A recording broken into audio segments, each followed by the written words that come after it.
عورت کو چھونے سے وضو نہیں ٹوٹتا. عورت کو اگر چھو لے انسان تو وضو ٹوٹتا نہیں ہے.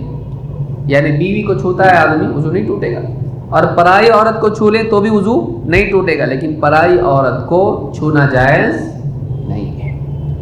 اللہ کے نبی صلی اللہ علیہ وسلم فرماتے ہیں کہ کسی شخص کے سر میں لوہے کی کیل ٹھونک دی جائے, یہ زیادہ بہتر اس سے کہ وہ کسی پرائی عورت کو چھوئے جس کا چھونا اس کے لیے جائز نہیں ہے. تو چھونا جائز نہیں, لیکن اگر کوئی آدمی چھوتا ہے تو اس سے اس کا وضو ٹوٹتا ہے نہیں. راستے سے گزر رہا ہے اور کسی کو دھکا لگ گیا تو وضو ٹوٹا کہ نہیں ٹوٹا, سوال پیدا ہوگا.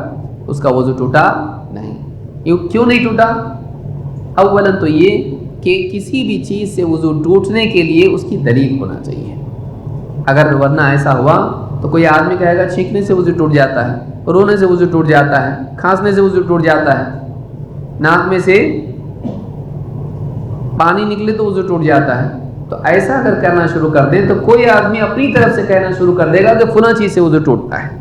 وضو انہی چیزوں سے ٹوٹتا ہے جن کے بارے میں قرآن و سنت سے دلیل ملے کہ وضو ٹوٹتا ہے. تو یہ بات بھی یاد رکھنا ضروری ہے. اس کو براءت اصلیہ کہتے ہیں. اصل یہ ہے کہ وضو کرنے کے بعد نہیں ٹوٹتا وضو, سوائے ان چیزوں سے جن سے ٹوٹنے کی دلیل ہو. سمجھ میں آئی بات؟ وضو میں نے کر لیا, میرا وضو ہے کہ نہیں ہے. اب یہ ٹوٹے گا کن چیزوں سے؟ انہی چیزوں سے جن سے نبی صلی اللہ علیہ وسلم نے بتایا کہ وضو ٹوٹتا ہے.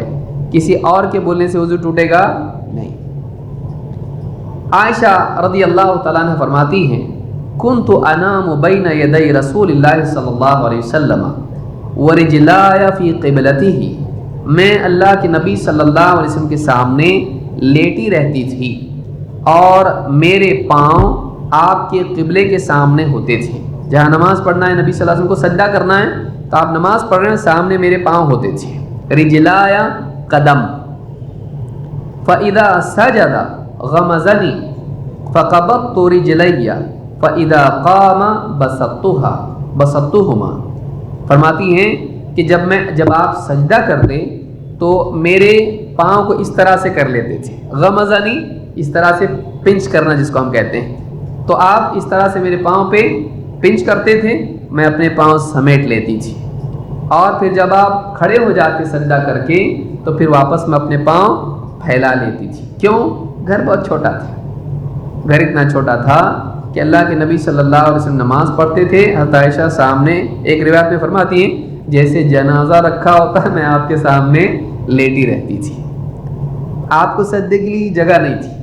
جب آپ سجدہ کرتے تو مجھ کو پاؤں کو اس طرح سے مار دیتے تھے, پنچ کرتے تھے, میں اپنے پاؤں سمیٹ لیتی اور آپ پھر اس جگہ پہ سجدہ کرتے تھے. اس سے علماء نے استدلال کیا ہے کہ دیکھو نماز کی حالت میں نبی صلی اللہ علیہ وسلم نے پاؤں چھوئے, وضو ٹوٹا, سجدہ کر رہے ہیں اس کے بعد, تو معلوم کہ وضو نہیں ٹوٹا. تو عورت کے چھونے سے وضو ٹوٹتا ہے نہیں ٹوٹتا ہے. اس حدیث کو امام البخاری نے روایت کیا ہے. فرماتی ہیں والبیوت یومئذ لیس فیہا مصابیح.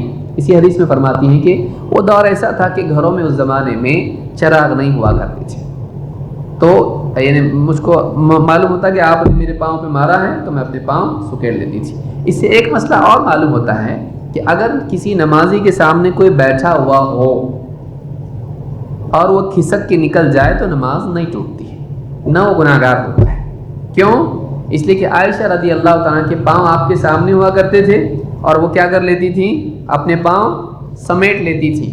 کراس نہیں کیا ہے بلکہ کیا کیا ہے, سامنے سے ہٹا لیے. تو اگر کوئی سامنے سے ہٹ جاتا ہے تو اس سے کسی کی نماز خراب نہیں ہوتی. بیٹھا ہے کوئی آدمی, پیچھے آ کے کوئی لمبی نماز پڑھ رہا ہے, اب اس کو آفس جانا ہے, اب بعض لوگ بیٹھے رہتے ہیں, ٹھیک ہے اس کی مرضی, بیٹھا ہے تو کوئی مسئلہ نہیں. لیکن کیا اس کے لیے جانا جائز ہے؟ تو اس سامنے اگر بیٹھا ہے تو جانا جائز ہے, اور یہ نماز قطع کرنا نہیں ہے. قطع کرنا کب ہوا؟ جب یہ نمازی ہے اور آپ اس کے سامنے سے جا رہے ہیں. لیکن آپ نمازی کے سامنے بیٹھے ہیں اور آپ بس کھسک گئے اگر, تو آپ نے نماز قطع نہیں کی. جیسے حضرت عائشہ رضی اللہ عنہا آپ نے پاؤں سمیٹ لیتی تھی. تو یہ مسئلہ اس حدیث سے معلوم ہوا.